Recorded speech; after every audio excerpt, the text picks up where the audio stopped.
दोस्तों, जैसा कि हम जानते हैं कि मधुमक्खियां करोड़ों साल से शहद बनाने का काम कर रही हैं तथा ये शहद हमें कई तरह के फायदे पहुंचाता है। शहद कई प्रकार के पोषक तत्वों, खनिजों और विटामिन से भरपूर होता है। शहद की सबसे खास बात यह है कि इनमें एंटीबैक्टीरियल और एंटीसेप्टिक गुण भी होते हैं, जो कई प्रकार की परेशानियों से राहत दिलाने में सहायक होते हैं। इंसान को ये नायाब तोहफा देने वाली मधुमक्खियाँ एक चम्मच शहद बनाने में अपना पूरा जीवन लगा देती हैं। और ख़ास बात तो यह है कि हमारे लिए शहद बनाने वाली मधुमक्खियाँ अपनी ज़िंदगी में कभी सोती नहीं हैं। आइए जानते हैं मधुमक्खियों से जुड़े कुछ ज़बरदस्त और रोचक तथ्य जिनके बारे में शायद ही आप जानते होंगे। धरती पर लगभग 20,000 से ज़्यादा प्रकार की मधुमक्खियाँ पाई जाती हैं, लेकिन इनमें से सिर्फ 4 प्रकार की मधुमक्खियाँ ही शहद बना सकती हैं। मधुमक्खियाँ 25 से 30 किलोमीटर प्रति घंटे की रफ्तार से उड़ सकती हैं। एक श्रमिक मधुमक्खी अपने शरीर के वजन के 80% के बराबर पराग ले जा सकती है।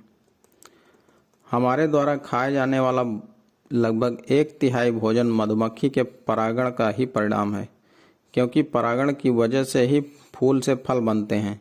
ये मधुमक्खियाँ एकमात्र ऐसा कीट है जो मनुष्यों द्वारा खाए जाने योग्य भोजन पैदा करती हैं। अतः यदि धरती से सारी मधुमक्खियाँ खत्म हो जाएं, तो मानव जीवन भी धीरे धीरे खत्म हो जाएगा। एक छत्ते में 20 से 60 हजार मधुमक्खियाँ, कुछ 100 नर मधुमक्खियाँ और एक रानी मधुमक्खी होती है। मधुमक्खी का छत्ता मोम से बना होता है, जो इनके पेट की ग्रंथियों से निकलता है। केवल मादा मधुमक्खी ही शहद बना सकती है और डंक मार सकती है। नर मधुमक्खी तो केवल रानी के साथ संभोग करने के लिए पैदा होती हैं। किसी आदमी को मारने के लिए मधुमक्खी के 1100 डंक काफ़ी होते हैं। मधुमक्खी शहद को पहले ही पचा देती है, इसलिए इसे हमारे खून तक पहुंचने में केवल 20 मिनट लगती हैं। मधुमक्खियों में 170 तरह के सूंघने वाले रिसेप्टर्स होते हैं, अतः कुत्तों की तरह मधुमक्खियों को भी बम ढूंढना सिखाया जा सकता है। मधुमक्खी फूलों की तलाश में छत्ते से 10 किलोमीटर दूर तक चली जाती है। ये एक बार में 50 से 100 फूलों का रस अपने अंदर इकट्ठा कर सकती है। इनके पास एक एंटीना टाइप छड़ी होती है, जिसके जरिए ये फूलों से नेक्टर चूस लेती हैं। इसके पास 2 पेट होते हैं। कुछ नेक्टर तो एनर्जी देने के लिए इनके मेन पेट में चला जाता है और बाकी इनके दूसरे पेट में स्टोर हो जाता है।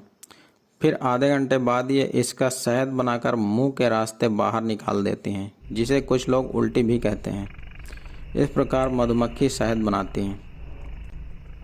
1 किलो शहद बनाने के लिए पूरे छत्ते को लगभग 40 लाख फूलों का रस चूसना पड़ता है और 90,000 मील उड़ना पड़ता है। यह धरती के 3 चक्कर लगाने के बराबर है। 28 ग्राम शहद से मधुमक्खी को इतनी शक्ति मिल जाती है कि वो पूरी धरती का चक्कर लगा देती है। पूरे साल मधुमक्खियों के छत्ते के आसपास का तापमान 33 डिग्री सेंटीग्रेड रहता है। सर्दियों में जब तापमान गिरने लगता है तो ये सभी आपस में बहुत नज़दीक हो जाती हैं, ताकि गर्मी बनाई जा सके। गर्मियों में ये अपने पंखों से छत्ते को हवा देती हैं। आप कुछ दूरी पर खड़े होकर इनके पंखों की आवाज़ सुन सकते हैं। एक मधुमक्खी अपनी पूरी ज़िंदगी में चम्मच के 12वें हिस्से जितना शहद बना पाती है। इनकी ज़िंदगी लगभग 45 दिन की होती है। नर मधुमक्खी संभोग करने के बाद मर जाती है, क्योंकि संभोग के आखिरी में इनके अंडकोश फट जाते हैं। नर मधुमक्खी यानी ड्रोन्स का कोई पिता नहीं होता, क्योंकि ये अनफर्टिलाइज्ड एग्स से पैदा होते हैं। ये वे अंडे होते हैं जो रानी मधुमक्खी बिना किसी नर की सहायता के स्वयं अकेले पैदा करती है। इसलिए इनका पिता नहीं होता, केवल माता होती है। शहद में फ्रक्टोज की मात्रा ज़्यादा होने की वजह से ये चीनी से भी 25% ज़्यादा मीठा होता है। शहद हजारों साल तक खराब नहीं होता। यह एकमात्र ऐसा फूड है जिसके अंदर ज़िंदगी जीने के लिए आवश्यक सभी चीज़ें पाई जाती हैं।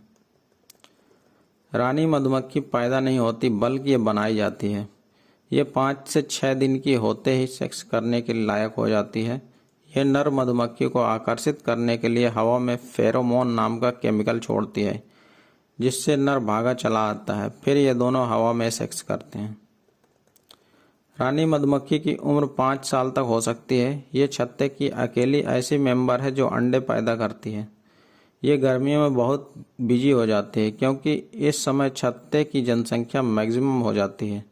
ये जिंदगी में एक बार ही सेक्स करती है और अपने अंदर इतने स्पर्म इकट्ठा कर लेती है कि फिर उसी से पूरी जिंदगी अंडे देती है। ये एक दिन में 2000 तक अंडे दे सकती है। एक छत्ते में 2 रानी मधुमक्खी नहीं रह सकती हैं।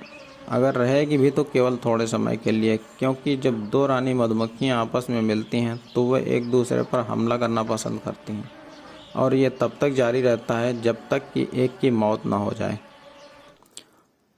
दोस्तों, आपको यह वीडियो कैसी लगी कृपया हमें कमेंट करके बताएं तथा वीडियो को लाइक करें और चैनल को सब्सक्राइब करना ना भूलें। धन्यवाद।